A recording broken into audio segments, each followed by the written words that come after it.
Okay, welcome back to day 3 of Guitar Summit, and I'm here a little bit earlier today just because people were asking to see the bigger brands, and the problem with bigger brands being, well, big, is that their booths tend to be incredibly crowded when the crowds come in. So I have the press badge so I can come in a little bit earlier. People are still setting up, getting ready for the day. The booths are empty, so I can show you a little bit. So let's start with the big brand, Marshall. So for the most part, you can expect to see Marshall amps at Marshall. This was released at NAMM this year. This is the modified 1959 Plexi.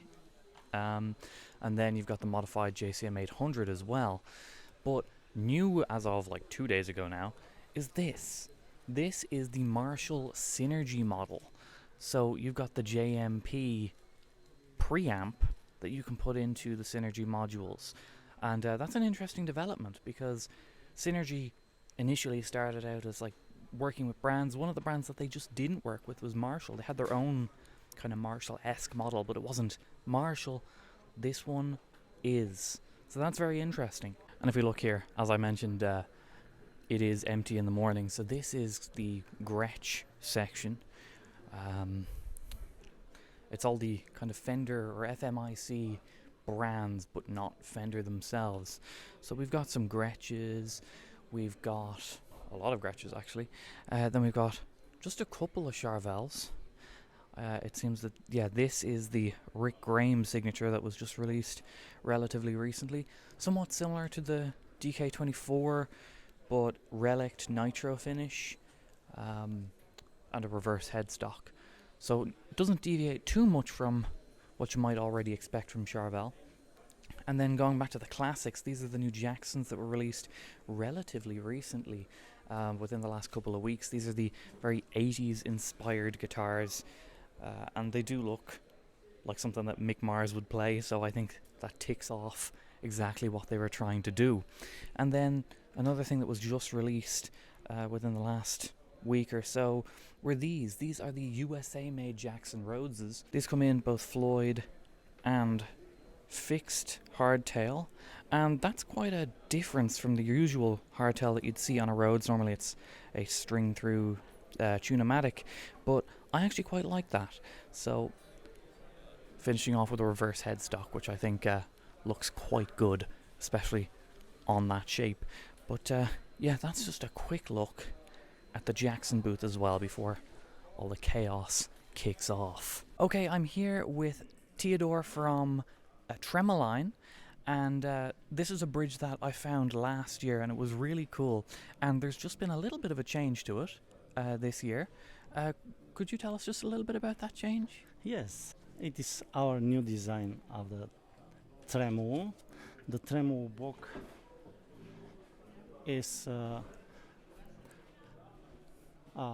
have some new layers in order to achieve 12-inch radius, and with additional shims here and here we reach 14 inches, and it is more universal. Also we have a new design of the rear saddles in order for a very comfortable fine tuning. Yeah, it's a very nice one. It flutters really well from when I played it, and people can find more about it at tremoline.com. Yes. Perfect. Thank you, Theodore. Okay, we're here at Guitar Summit 2025 at one of probably the most busiest booths. It's always busy. I've tried to see Thomas at NAMM. I've tried to see him last year at Guitar Summit. Everybody wants to see your new stuff. Right. So the only time we can talk is before the show even starts. Yeah, this is now. Yeah. So, what's new? Well, I'm still working on the Amp X. This is the everlasting project because, my dream is to have all of this, what you can see on the backdrop here, in this box, which is basically everything in my collection and more. So this is an all analog amp, all analog effects, analog drive and boost section, but paired with digital effects for reverb, for delays, and we also built our own effect engines, algorithms and stuff like that on the 16-core DSP. And of course, people are waiting for it since I announced a study in 2020, which is 5 years ago, I was hoping to finish it in 2023, now it's 2025. This is version 7. So we redesigned this like 6 times more, but I signed off the hardware. And that is finally the key moment where the hardware is fixed. It's already, the production data is already sent to the manufacturer. Unfortunately, the PCB didn't make it to this show, 2 weeks delay, but anyway, it's getting there. And with this foundation of the fixed analog circuitry, we can now implement our amps again, also those that we have done on the earlier previous versions. And this is now my proof of concept that I can recreate any amp, including PV amps or vintage amps. There's all kinds of our own amps. There's a beautiful Dumble Overdrive Special from 1977. There's my 1964 Vox AC30. And I mean, these are totally different amps. And I will do an A/B demonstration here in public at midday, 12 noon, and with a switching system. And then you can hear if there's a difference.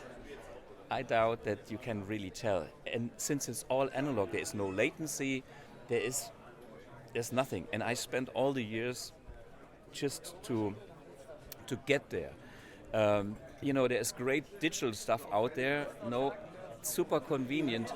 But on the other hand, there is the old school tube amps, which are a different kind of animal. They are like restricted in the flexibility due to the kind of components they are using. I mean, they're using the good old big tubes and the big capacitors and the big resistors, creating a magic tone. What I started with the Amp-1s, what I have done with Amp-1 and Amp-X is transform this old school tube technology to a new tube technology, which I call nanotube technology. So there's all kinds of components. One is the sub-miniature tube, and the rest is actually semiconductors and SMD, surface mount device components, just modern electronic parts.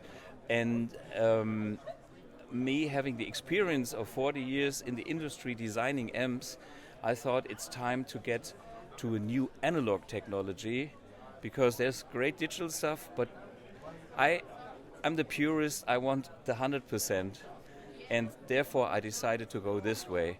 And that's why this is an exciting challenge for myself, and maybe an exciting contribution to the market too. And I hope it will, I know it will find its place. All I can say, I signed off the hardware. Now we have to fight with a little software here and there, but eventually, and not too far, we will be ready to ship and make you guys happy. I know a lot of people are very excited for that. Thank you very much. My pleasure. See ya. I'm here with Leonardo from Ceccarini. Yeah. Ceccarini, yeah. It's an Italian brand. Yeah. And these are some very pretty guitars. Could Thank you you very much. tell us a little bit about them? So yeah, I started like 7 years ago building guitars, and like I've really got into like modern stuff because of the music I was listening at the time. And yeah, so the models are not conventional shape. I do like the Leviathan, which is the one with the headstock, and I designed it to be ergonomic, so you get really good access to the lower frets, and the body is thin and carved, so it doesn't weigh much, and yeah, it's supposed to be a comfortable guitar to play, same as the Dullahan's, the headless model. So you have all the ergonomics cut with the leg rest and easy access to the lower frets. I'll grab it for you. You have a neck-through design, so you have nothing in the way of your hand while you're playing. And yeah, for example, this one, I was doing a YouTube series where I wanted to try and make a neck-through design with carbon fiber, So the strips you see here are actual carbon fiber that goes all the way through the body and the neck. And I wanted to see if it will have added stability to it, and yeah, it does. So yeah. And the inlays here, they're... Yeah, this is those are LED lights underneath the fretboard, so that you can turn them on or off if you need them. Because I always have customers ask me like, do you do lumin lays? Yeah, I do, but the problem with lumin lays is that you can charge them, but after like 20 minutes they start to dim out a bit. So the best solution I think is LEDs, because you know they work.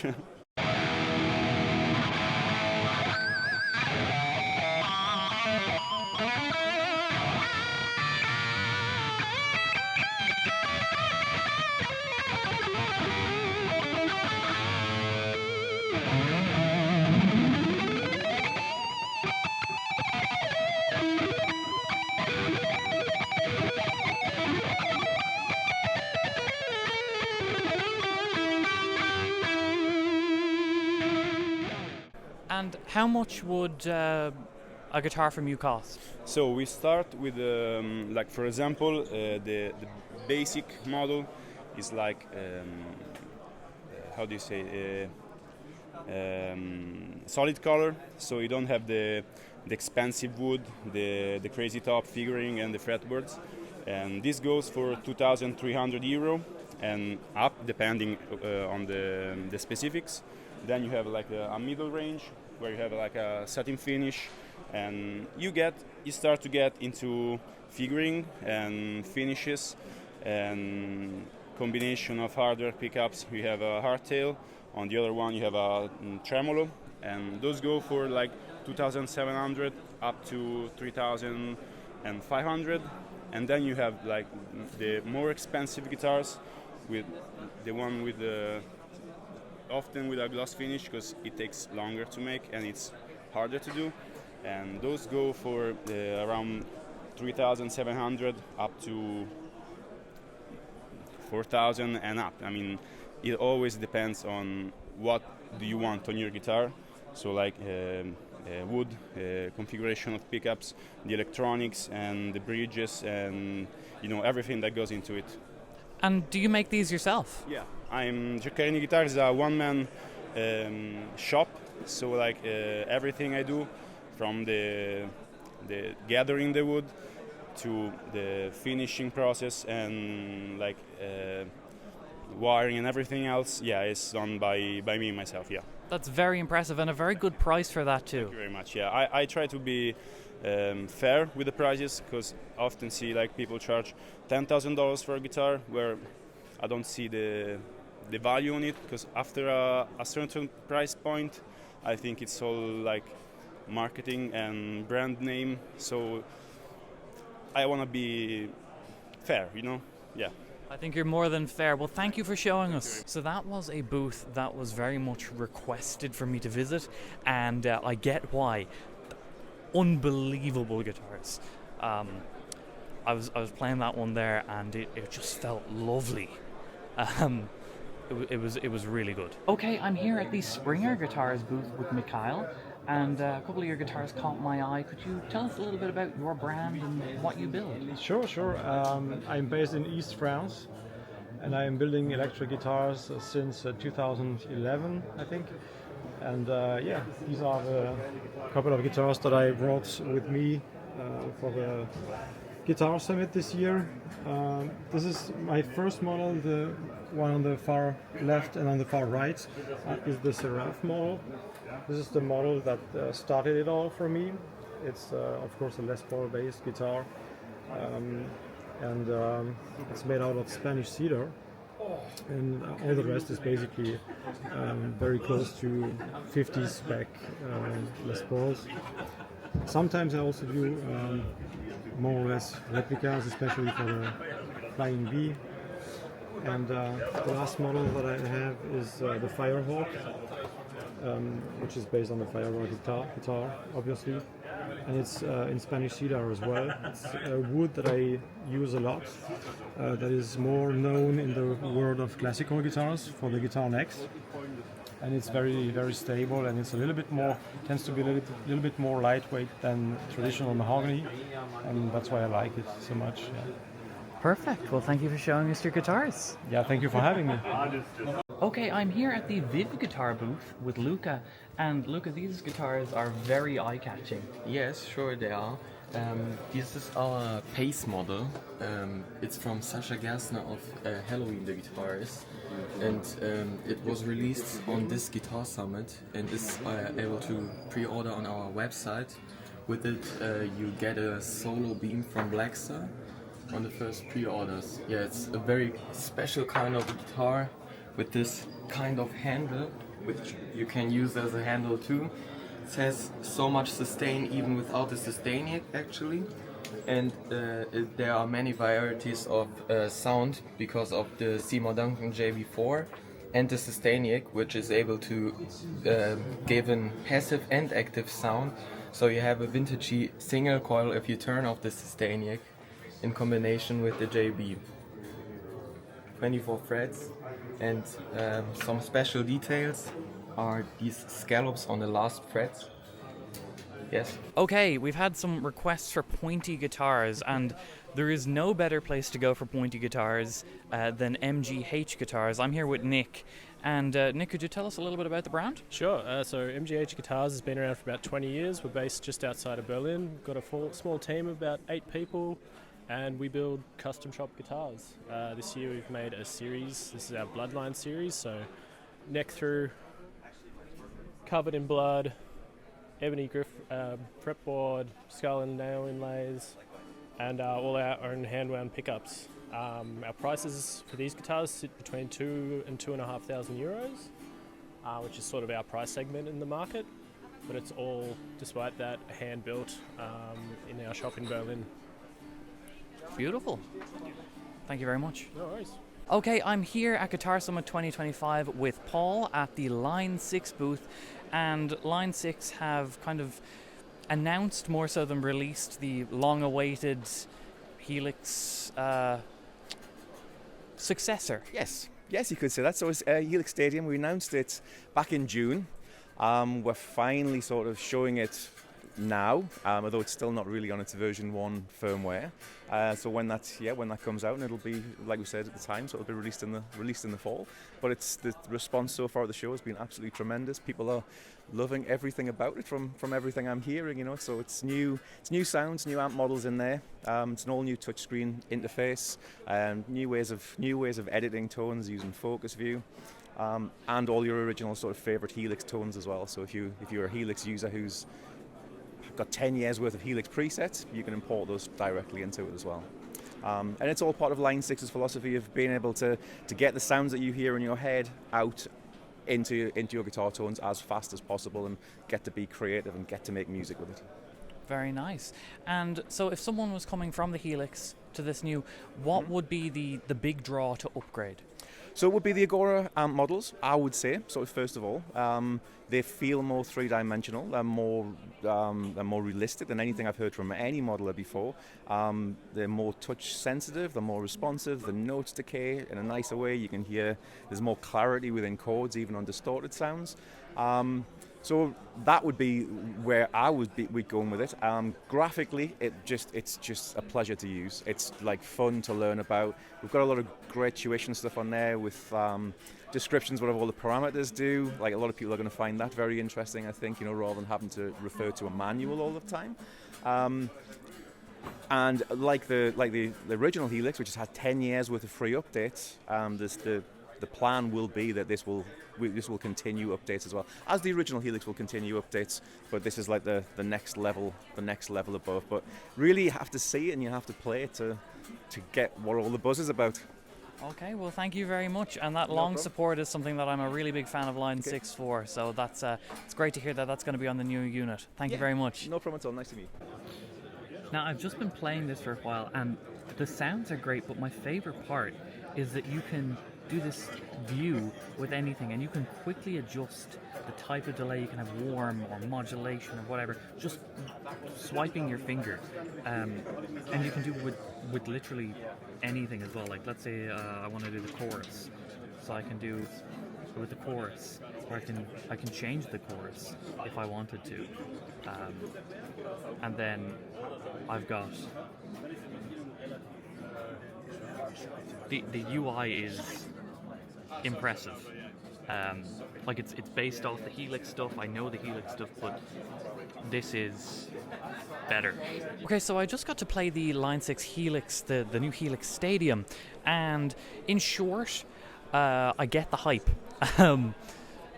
It's very good. Now I couldn't record anything. They weren't allowing audio recording because they were concerned that people change presets and it might not, like you could intentionally make it sound bad if you wanted to. But it didn't sound bad. It actually sounded quite good. So I was impressed. That's my initial first impression. You know, it's hard at a trade show to spend a huge amount of time with something, especially something as popular as that, where there were so many people. Like there was a queue forming to play them. So. But that's my first initial impression. That's all I can give you right now. Okay, I'm here at the Mayones booth with Matt, and we're going to take a little bit of a closer look. Yesterday, we got to see Alex's new signature, but if people want to see some other stuff, maybe some basses? Yes, absolutely. So we're going to start with the basses. So over here we have our latest addition to our offer, which is the Ori bass. This is a model that we designed to sort of... The idea behind it was to be a little bit like an origami. That's why we have all the rough shapes, but they're in the right spot so they doesn't go into your arm or whatever, so it's very comfortable. But the most important aspect is that it is 37-inch scale. Our own pickups, our own bridge, our own electronics, Wenge neck with Wenge fretboard, stainless steel frets, just a new bass for players that require the longer scale. And look for something a little bit different, a little bit more outstanding from the rest of the market. So that's the new thing. And obviously we talked about the Alex, but this is the signature of Alex. So this is the latest addition in terms of the guitar. So based on the Aquila model with few changes.